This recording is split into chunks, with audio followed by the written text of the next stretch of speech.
Hello everyone, मैं हूं आपकी English expert Neha from SCOClever. Welcome to our daily editorial podcast. आज हम 29 दिसंबर 2025 के द हिंदू न्यूज़पेपर के दोनों एडिटोरियल्स को डिटेल में समझेंगे, सेंटेंस बाय सेंटेंस, इंग्लिश और फिर आसान हिंदी में। दोस्तों, इन एडिटोरियल्स में जो भी इंपॉर्टेंट वोकैबुलरीज हैं, उनकी प्रीमियम पीडीएफ आपको हमारे स्कॉकलेवर के टेलीग्राम चैनल पर फ्री में मिल जाएगी। चैनल ज्वाइन करने का लिंक नीचे डिस्क्रिप्शन में दिया गया है। एक और छोटी सी टिप, अगर आप बिगनर हैं, जब मैं इंग्लिश सेंटेंस के बाद हिंदी में उसका मतलब समझाऊं, तो आप पॉडकास्ट को पॉज करके सेंटेंस को एनालाइज कीजिए और अगर हो सके तो सेंटेंस को 2 बार जोर से पढ़िए। अगर आप ऐसा 6 महीने तक करते हैं तो आपकी इंग्लिश में ड्रास्टिक इम्प्रूवमेंट आएगा। So let's begin. आज का हमारा पहला एडिटोरियल म्यांमार के इलेक्शंस पर है। इसका टाइटल है स्टेप अप शाम इलेक्शन ऑन म्यांमार्स 3 फेज इलेक्शंस, यानी आगे बढ़ो दिखावटी चुनाव, म्यांमार के 3 चरणों वाले चुनावों पर। The subtitle is Myanmar's junta search for legitimacy through controlled polls is futile, यानी नियंत्रित चुनावों के माध्यम से वैधता हासिल करने की म्यांमार की जुंटा की खोज व्यर्थ है। चलिए अब एडिटोरियल को डिटेल में समझते हैं। The core of electoral democracy is the institution of popular will through representation. चुनावी लोकतंत्र का मूल आधार है representation के माध्यम से लोगों की इच्छा को स्थापित करना। When elections are merely held to subvert this will by imposing favored candidates, जब चुनाव केवल पसंदीदा उम्मीदवारों को थोपकर इस इच्छा को सबवर्ट करने के लिए आयोजित किए जाते हैं, यहाँ सबवर्ट का मतलब है to try to destroy or damage a government or political system, यानी किसी व्यवस्था को कमजोर या नष्ट करना। They are clearly a sham, तो वे स्पष्ट रूप से एक दिखावा होते हैं। Such is the case with Myanmar's 3-phase elections being conducted by the junta.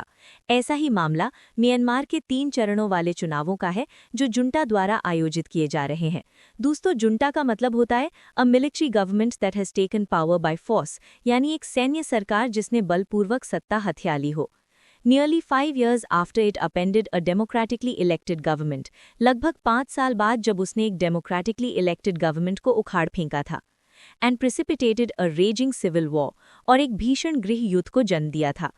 Sunday marked the first phase in 102 townships. रविवार को 102 townships में पहला चरण संपन्न हुआ, with the subsequent phases on January 11, which will cover 100 townships, and January 25, which will cover 63 townships, जिसके बाद के चरण 11 जनवरी को 100 townships में और 25 जनवरी को 63 townships में होंगे। The junta controls barely half the country's townships. junta देश के मुश्किल से आधे townships को ही कंट्रोल करती है। With elections being skipped in at least 65 areas, कम से कम 65 क्षेत्रों में चुनाव छोड़े जा रहे हैं। None of the major parties from the 2020 elections is participating. 2020 के चुनावों की कोई भी प्रमुख पार्टी इसमें भाग नहीं ले रही है। Including the winner, the National League for Democracy (NLD), जिसमें विजेता National League for Democracy (NLD) भी शामिल है। Led by imprisoned leader डॉ आउंग सांग सू की, जिसका नेतृत्व जेल में बंद नेता डॉ आउंग सांग सू की करती हैं। Only the Union Solidarity and Development Party (USDP), जो जुंटा के पूर्व सदस्यों से भरी हुई है, वही एक ताकत है। This reminds one of the 2010 elections under the 2008 Constitution. ये 2008 के संविधान के तहत 2010 के चुनावों की याद दिलाता है, which the NLD boycotted and which the USDP swept, जिसका NLD ने बहिष्कार किया था और जिसमें USDP ने शानदार जीत हासिल की थी। But the situation is worse now, लेकिन अब स्थिति और भी खराब है। Because the junta has been bombing and killing thousands of citizens for 5 years, क्योंकि जुंटा 5 वर्षों से हजारों नागरिकों पर बमबारी कर रही है और उन्हें मार रही है। It also faced its strongest challenge since the early 1960s. उसे 1960s की शुरुआत के बाद से अपनी सबसे मजबूत चुनौती का भी सामना करना पड़ा। As ethnic armed organizations and the NLD-affiliated People's Defense Forces (PDFs), जो NLD के निर्वासित नेताओं द्वारा गठित विपक्षी नेशनल यूनिटी गवर्नमेंट के प्रति वफादार हैं, महत्वपूर्ण क्षेत्र पर नियंत्रण हासिल कर लिया।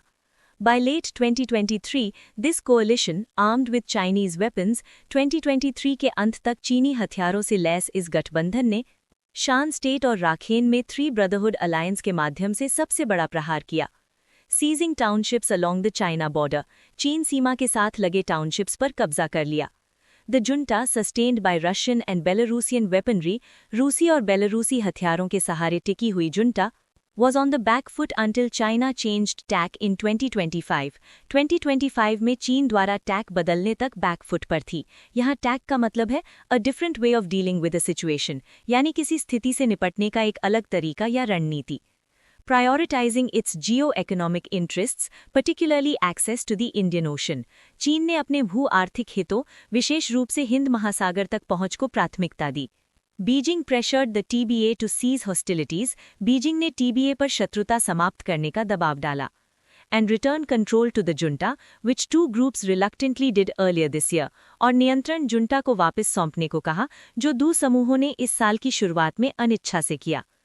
This shift, as well as the lack of centralized command among Burma-dominated PDFs and other ethnic insurgent groups, ये बदलाव साथ ही बामा-डोमिनेटेड PDFs और अन्य जातीय विद्रोही समूहों के बीच केंद्रीयकृत कमान की कमी ने have allowed the junta to regain lost territory, ने जुंटा को खोया हुआ क्षेत्र फिर से हासिल करने में मदद की है। Yet the junta faces pitched battles across Rakhine, Karenni, Karen, Chin states and the Sagaing region. फिर भी जुंटा को राखेन, करेनी, कैरन, चिन स्टेट्स और सागाइंग क्षेत्र में भीषण लड़ाइयों का सामना करना पड़ रहा है। Where it has only nominal control, जहां उसका केवल नाम मात्र का नियंत्रण है। Only China, Russia and Belarus have endorsed these elections. केवल चीन, रूस और बेलारूस ने ही इन चुनावों का समर्थन किया है। And reports from Myanmar's capital and junta-controlled areas suggest participation to be far lower than in 2020. और म्यांमार की राजधानी और जुंटा नियंत्रित क्षेत्रों से मिली रिपोर्ट से पता चलता है कि भागीदारी 2020 की तुलना में बहुत कम है। For now the junta seeks legitimacy. फिलहाल जुंटा वैधता की तलाश में है। As it has gained a semblance of control or managed a bloody stalemate in the civil war, क्योंकि उसने गृह युद्ध में नियंत्रण का एक semblance हासिल कर लिया है या एक खूनी गतिरोध बना लिया है। यहाँ semblance का मतलब है a situation in which something seems to exist although it may not really, यानी किसी चीज का आभास होना भले ही वो असल में न हो। और stalemate का मतलब होता है a situation in which neither side in an argument or contest can win, यानी गतिरोध की स्थिति। The military led by Tin Pot leader Min Aung Hlaing, तानाशाह नेता मिन आउंग लाइंग के नेतृत्व वाली सेना, will retain its constitutionally enshrined 25% non-elected net quota of legislative seats. विधायी सीटों का अपना संवैधानिक रूप से enshrined 25% गैर निर्वाचित कोटा बरकरार रखेगी। Ensuring army dominance regardless of results, जिससे परिणामों की परवाह किए बिना सेना का प्रभुत्व सुनिश्चित होगा। But if history is a guide, farcical elections will not win popular support. लेकिन अगर इतिहास गवाह है तो ये farcical चुनाव popular support नहीं जीत पाएंगे। Farcical का मतलब है very silly, unlikely और badly organized, यानी बेतुका या हास्यास्पद। And Myanmar must brace for more conflict, और म्यांमार को और अधिक संघर्ष के लिए ब्रेस करना होगा। ब्रेस का मतलब है to prepare yourself for something difficult और unpleasant, यानी किसी मुश्किल चीज के लिए खुद को तैयार करना। ये था हमारा पहला एडिटोरियल। अगर हम इसके टोन की बात करें तो वो क्रिटिकल एंड एनालिटिकल है। क्रिटिकल इसलिए क्योंकि लेखक जुंटा द्वारा कराए जा रहे चुनावों को शैम और फार्सिकल बताकर उनकी कड़ी आलोचना कर रहा है, और एनालिटिकल इसलिए क्योंकि लेखक ने म्यांमार के कॉम्प्लेक्स पॉलिटिकल और मिलिट्री सिचुएशन को एनालाइज किया है, जिसमें इंटरनल कॉन्फ्लिक्ट्स और चाइना जैसे बाहरी देशों की भूमिका शामिल है। Alright, now let's move to our second editorial for the day. इसका टाइटल है The Lost Message on Shallow Symbolism, खोया हुआ संदेश उथले प्रतीकों पर, and the subtitle is Assurances of State Protection for Minorities Must Go Beyond Symbolism. अल्पसंख्यकों को राज्य की सुरक्षा का आश्वासन प्रतीकों से कहीं आगे जाना चाहिए। Let's dive into the details.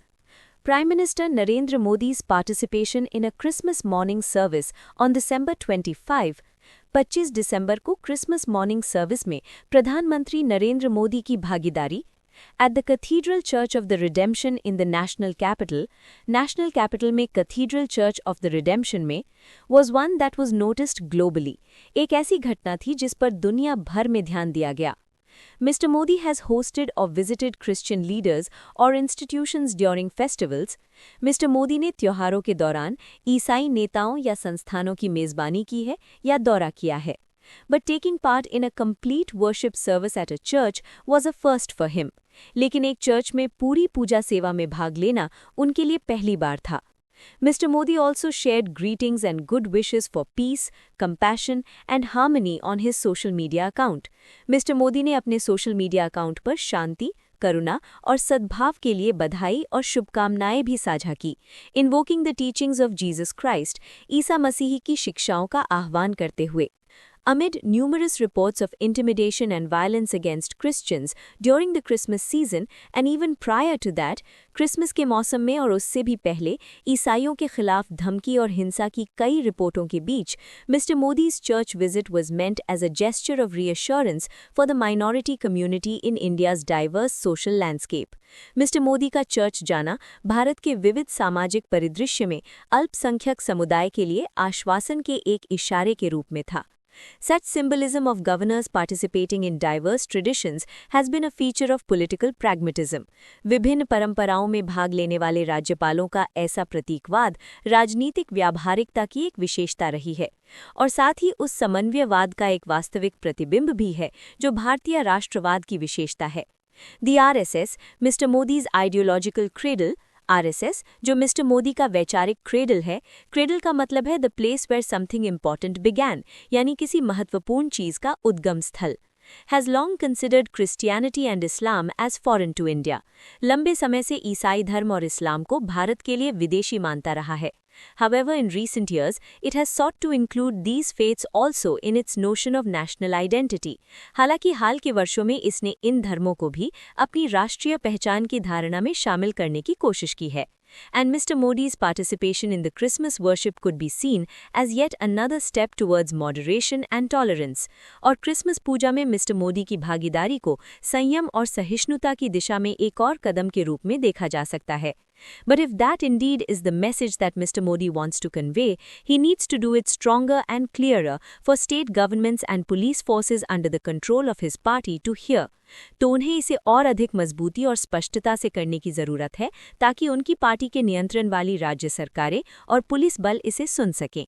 Vandalism and violence against Christian places of worship and festivities have been recurring. ईसाई पूजा स्थलों और उत्सवों के खिलाफ बर्बरता और हिंसा बार-बार हो रही है। From Assam, Kerala, Uttar Pradesh, Chhattisgarh, Delhi, Odisha, and other places, reported cases include disruption of worship and physical violence against church leaders. Assam, Kerala, Uttar Pradesh, Chhattisgarh, Delhi, Odisha और अन्य स्थानों से रिपोर्ट किए गए मामलों में पूजा में बाधा और शारीरिक हिंसा शामिल है। स्प्यूरियस चार्जेस ऑफ कन्वर्जन, धर्मांतरण के स्प्यूरियस आरोप। स्प्यूरियस का मतलब होता है false and not what it appears to be, यानी नकली या झूठा, which anyway is a matter of personal liberty and freedom of religion protected by the constitution, जो वैसे भी व्यक्तिगत स्वतंत्रता और संविधान द्वारा संरक्षित धर्म की स्वतंत्रता का मामला है, और often raised to justify this violence, अक्सर इस हिंसा को सही ठहराने के लिए उठाए जाते हैं। Even commercial activities related to Christmas have been disrupted by mobs in various parts of the country. यहाँ तक कि देश के विभिन्न हिस्सों में भीड़ द्वारा क्रिसमस से संबंधित व्यावसायिक गतिविधियों को बाधित किया गया है। Most of these incidents are linked to संघ परिवार affiliated individuals or groups. इनमें से अधिकांश घटनाएं संघ परिवार से जुड़े व्यक्तियों या समूहों से जुड़ी है।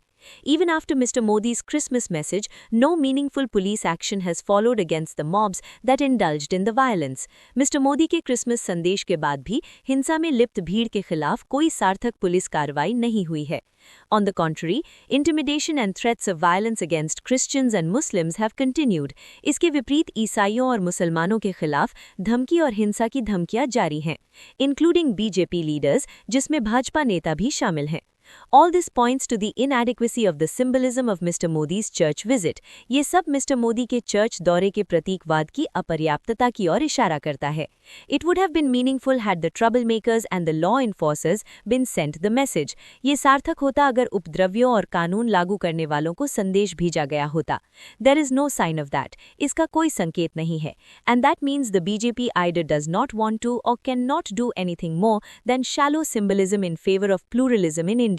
और इसका मतलब है कि भाजपा या तो भारत में बहुलवाद के पक्ष में उथले प्रतीकवाद से ज्यादा कुछ नहीं करना चाहती या कर नहीं सकती। So with that we conclude our second editorial. इसका टोन क्लियरली स्केप्टिकल और क्रिटिकल है। स्केप्टिकल यानी संदेहपूर्ण, क्योंकि लेखक प्रधानमंत्री के चर्च जाने जैसे सिंबॉलिक जेस्चर की वास्तविक मंशा पर सवाल उठा रहा है, और क्रिटिकल यानी आलोचनात्मक, क्योंकि लेखक इस बात की आलोचना कर रहा है कि इस तरह के जेस्चर्स जमीनी हकीकत को नहीं बदलते, जहां अल्पसंख्यकों के खिलाफ हिंसा जारी है और कोई ठोस कार्रवाई नहीं हो रही है। And that's a wrap for today. But wait, don't go anywhere. क्या आप अपनी वोकैबुलरी को नेक्स्ट लेवल पर ले जाना चाहते हैं? तो ज्वाइन कीजिए हमारे टेलीग्राम चैनल पर डेली एडिटोरियल वोकैब लीग को। यह है एडिटोरियल वोकैबुलरी का IPL। रोज शाम 7 बजे हम दिन के एडिटोरियल्स की वोकैबुलरी पर एक लाइव क्विज होस्ट करते हैं। इसमें मंथली लीग्स होती हैं, स्कोर्स ट्रैक होते हैं और टॉप परफॉर्मर्स को एक्साइटिंग रिवॉर्ड्स भी मिलते हैं। So what are you waiting for? Join the vocab league today and become a vocabulary champion. Joining link description में है। This is your host and dost Neha, signing off from SCOClever. Keep learning, keep growing. Bye-bye.